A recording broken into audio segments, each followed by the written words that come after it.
Good morning, everyone. It's great to see lots of folks here.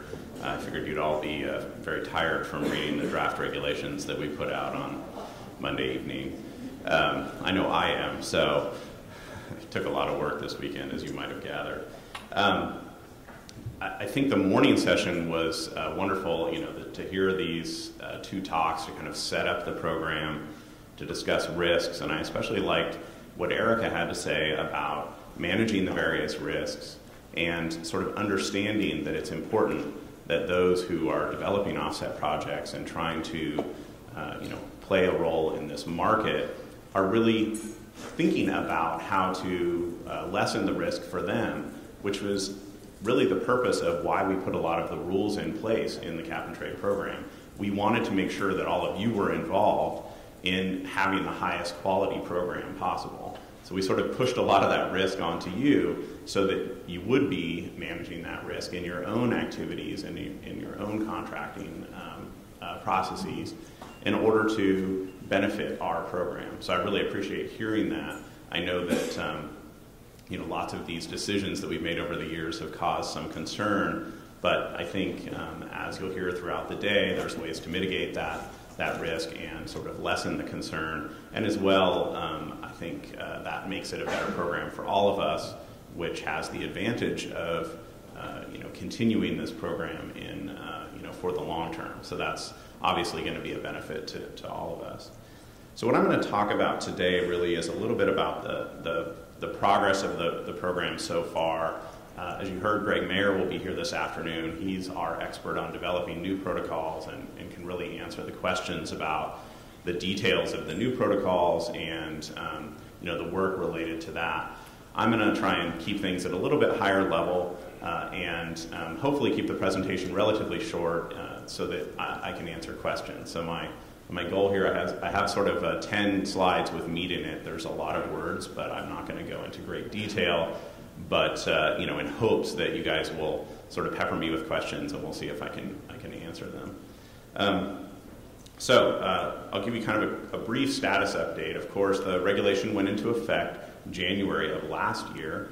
The compliance obligation sort of started racking up as of January this year. So you didn't have a compliance obligation for 2012, but it did start in January of this year.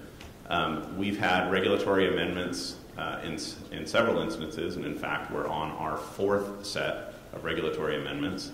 That might seem kind of amazing for a program that we took to the board the first time in 2010 to already be on our fourth set of amendments that we're working on, but we're getting better at it, so I'm pleased with that.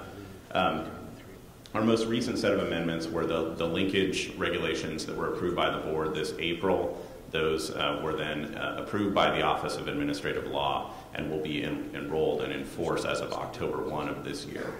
And then we've had additional amendments that we put out some drafts this week.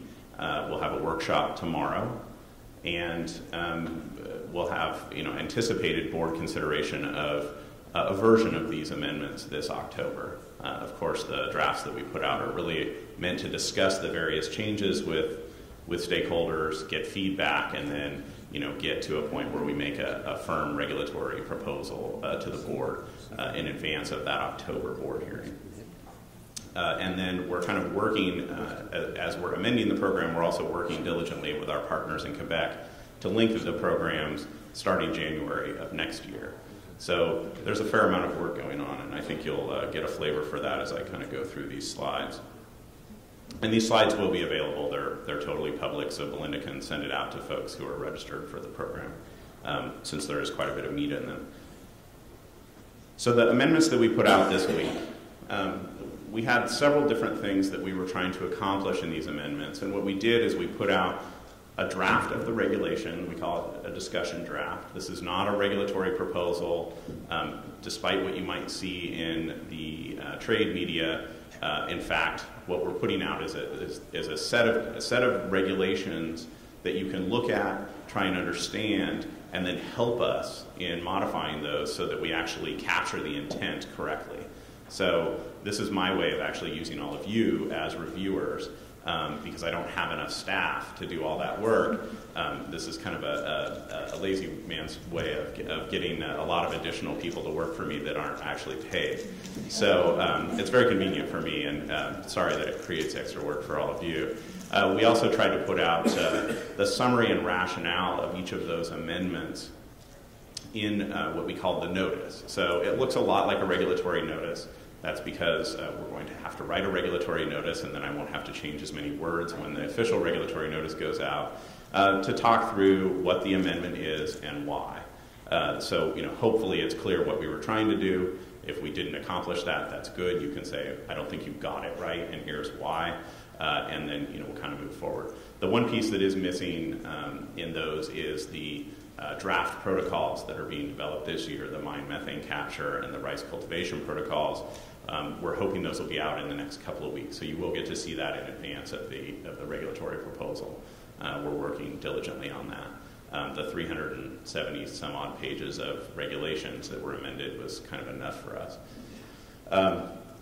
So what were we doing? Well, we were trying to implement direction from the board that came to staff last year in a couple of different areas. We had sort of 2 resolutions that were directing staff to make amendments in a couple of areas. And these I've outlined here: resource shuffling, cost containment, to provide transition assistance for legacy contracts, to do something about this but-for CHP. These are CHP that sort of inadvertently get brought into the program because of the threshold, this 25,000 metric ton threshold. If they would have had a boiler, for example, they wouldn't be in the program, but because they put in CHP, now they're over the threshold. So we're trying to figure out a way to deal with them. Transition assistance for California universities that are covered by the program, to look at the various benchmarks and determine whether or not they're appropriate based on the information that we have available. And then to provide exemptions for waste to energy, and to continue the exemption for military. We had several things related to allocation in this new proposal. We have kind of a new true-up for how allowances can be used for the future. As I think Belinda mentioned, you can bank, but you can't borrow, meaning that an allowance issued for 2013 would be good in 2017, 2018, 2019, and so forth, but you can't use a 2017 allowance for a 2015 compliance. This true-up allowance provision is kind of helpful for those entities who receive free allowances, but we don't know exactly how many allowances to give them at a given time. So we don't have data until later. So when we get that data, we give them sort of a true-up, but that true-up is in a future vintage. So this is kind of a limited borrowing to allow those entities to use allowances for compliance. That's something that a lot of the covered entities are pretty in favor of, and we think that it actually really helps the program work more smoothly. We also made a big policy shift on the transition assistance. We extended the transition assistance for 1 additional compliance period. This means that everybody has an assistance factor. Everybody who receives allowances has an assistance factor of 100% through the 2nd compliance period. And then it starts to fall off over time after that. And then a proposal for allocation to the natural gas utilities. We had several amendments that were related to the implementation of the program. As we registered participants, as we went through all the various on-the-ground scenarios for how to get people in the program, recognizing specific situations, we had to interpret the regulations in a way that would accommodate all of these various situations. So as we've learned, then we can reflect that into the regulation a little more clearly. When we found new situations that didn't allow us an interpretation that was other than the plain language reading, we implemented it according to the regulations, but said, okay, we're going to make some changes to accommodate these situations going forward. So we have several different things related to market rules, auction and trading requirements, and requirements for the tracking system. This is called KITS, you may have heard of. It's the Compliance Instrument Tracking System Service. So it's about what sort of information must be reported by entities when they've recorded a transaction in the registry. And then related to offsets, there's a number of different new rules which we'll discuss in detail tomorrow at the workshop.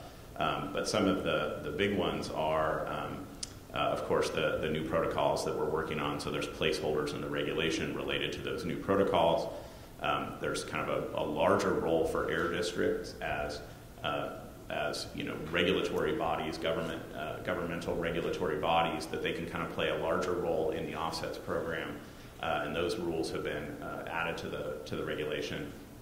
And then a number of clarifications and corrections. They're meaningful, but they don't change or redirect any of the policy that we intended. It's just to kind of clarify, or at least put into regulation, the policy that we had intended in the way that we had originally discussed the regulation. So I've mentioned that we've done quite a bit of work on developing the program. In addition, we've done a lot of work on implementing the program. We still have a lot to do, but there's been an amazing amount of work especially in developing the offsets program. From sort of nothing to where we are today, and close to issuing the first ARB offset credits has been a huge undertaking, and you'll hear from Greg later today and get to pepper him with questions about this program. Greg works night and day on developing the programs, and I certainly appreciate Greg and all the staff who have been working tirelessly to kind of get all of these very complex rules, in some cases, into the program and sort of on the ground for all of those who are participating in the program.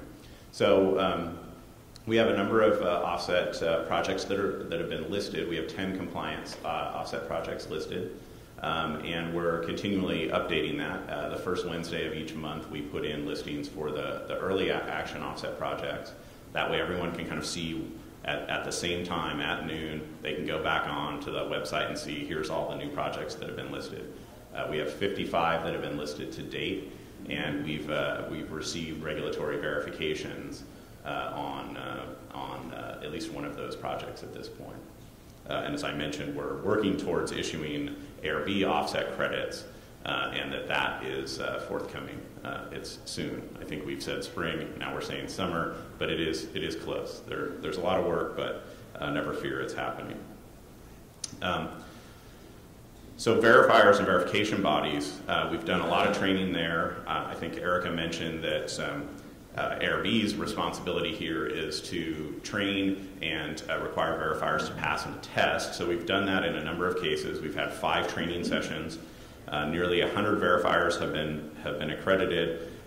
We had 19 offset project registry staffers involved in these trainings, and 6 offset project operators and consultants that were involved in trainings. And we have some potential for additional training based on interest going forward. So we're anticipating more training this fall, and assuming that we get new compliance offset protocols, we'll have to expand the training next year. So new training next year to incorporate the information from these new protocols. There's been 12 verification bodies that have been accredited, and 68 offset verifiers accredited.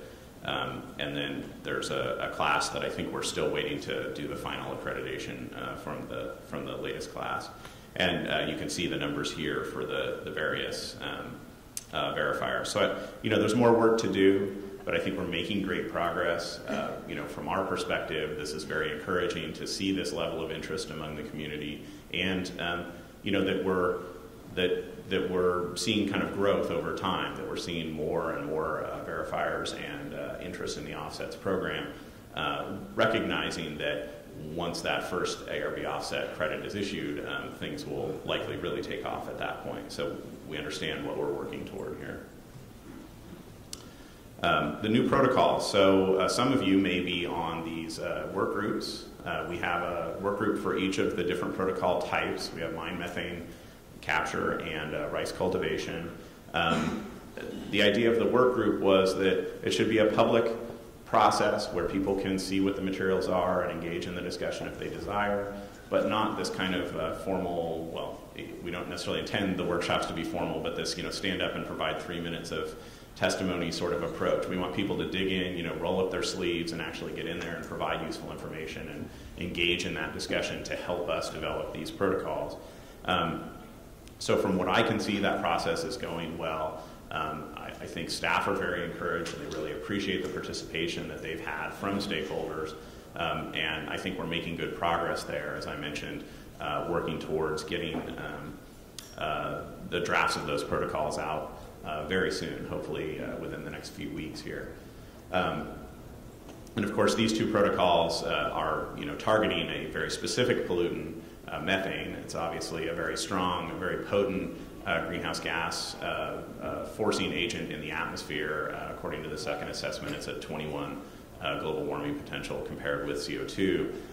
So to the extent that we can continue to target these types of short-lived climate pollutants, I think that's a great benefit. Of course, because offsets must come from reductions outside the program, and we have a program that covers 85% of the emission sources. It doesn't leave a lot out there. So I think we're always interested in where we can find reductions that meet these very stringent criteria in AB 32, and as well advance the state of the science and policy going forward. Belinda mentioned linkage. This has been, a work in progress really since the very beginning of the cap and trade program for California. The Western Climate Initiative was formed before I came to ARB back in 2007, and really pretty much since AB 32 was signed, we've been involved in the Western Climate Initiative, developing a program that was always intended to link with others. So there was a variety of policy documents, detailed program design documents that were intended to develop programs that ultimately could come together under some common system with common auctions and common registry for the greater benefit of each program. So that's something we've been working toward. Obviously, the politics change over time. The interest in the Western Climate Initiative waned a bit, and we still continued that process, and ultimately came forward with a very strong partner, Quebec, who we've been working hand in hand with for all of these years, and very closely for the last couple of years in developing each little piece of the regulation going forward. A lot of deliberative process internally, then discussion with stakeholders in each jurisdiction, then back in a deliberative process to kind of come to a final decision and then back out. So it takes a lot of work, but I think that it's a good process. It's very deliberative. It adds credibility to the overall system. And at our last workshop, we did have a representative from Quebec there to kind of answer questions and to help stakeholders understand that this partnership is really coming to fruition. So we did take this regulatory proposal to link the program to the board, and that was approved in April. As I mentioned, it goes into effect October 1, with the actual linkage, according to the regulation, taking place January 1. There's a little bit to do before that. The governor sent us a letter and said, we think this is great.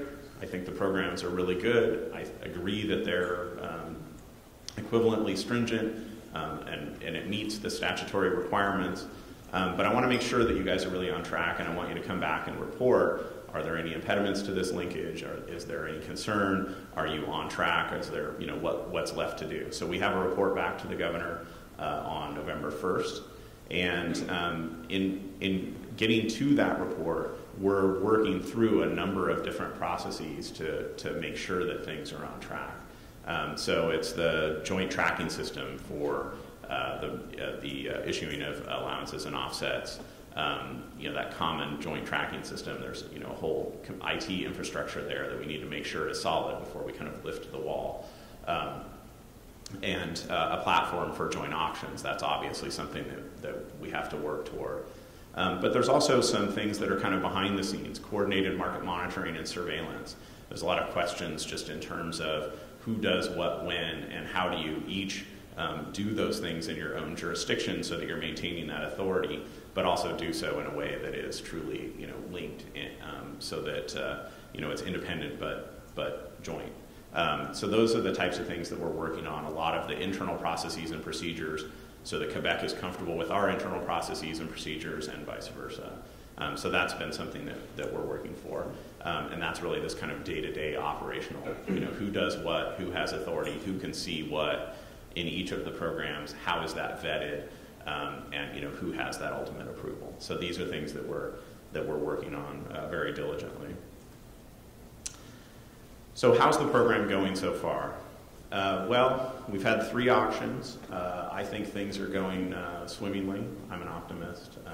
I always say, you know, everyone's going to love this program so much they're going to want it to continue in perpetuity. That's mostly, I think, the optimism is just to justify the amount of time that I've spent in developing the program. Maybe a little sales pitch at home for why I'm not there very often. You know, I try not to speculate too much on what the auction's telling me, but in some instances it's a little bit hard not to. You know, you want to understand what are these results saying, and I think most people can kind of look at the auctions and say, okay, you know, the price has gone up, and that's encouraging. You know, we're seeing a gradual price increase, and obviously, you know, that's going to fluctuate over time. So, you know, a continued rise in the price isn't necessarily a good thing, but it sort of says that there's confidence building in the market. And some other things that I think are you know, good data points to think about is that you can look at the forward auction and see how many entities are compliance entities versus those who are speculating in the market are in that auction. And that tells you a little bit about the confidence in the market. So sort of an increased confidence in the market, I think, is something that's evidenced through these results. And I don't think any one number necessarily points that out, but generally speaking, I think you know, AIRB is pleased that things are going along smoothly, that we haven't had any hiccups in the way that the platform has performed, that we're able to settle the auction according to the rules, that you know, entities are able to get in and participate and you know, adequately describe the supply and demand for allowances in a way that, you know, is evidenced in the final settlement price. So overall, I think it's a pretty encouraging sign. You know, that first auction, obviously, we were nervous in the room. I bet a lot of you guys were nervous. It's sort of a little bit like that first shuttle flight. You know, what's going to happen, and you know, we felt very comfortable coming out of that with the level of participation. And obviously the data indicate that, you know, going forward, things are going well. So I'm a scientist, and I like to know a little bit about how things are working out in the real world. And so the auctions are kind of one piece of that, and, you know, they're a very visible piece. But the auctions, to me, aren't really the biggest piece of the cap and trade program. It's a really notable piece, but it doesn't necessarily tell you what's really happening on the ground. So just in looking at some of the evidence that's out there, there was a recent market monitoring report from CAISO that came out that said, based on their modeling, they see about a $6.15 increase in the wholesale price of electricity on the market. And about $6.15, well, why is that? You know, I know that instruments are trading in the $14 level, that's where the auction cleared. And I know what the marginal rate for electricity is, at least according to how our regulations are specified. The default factor is about 0.43. So if you just kind of multiply those out, you'd get $6.02.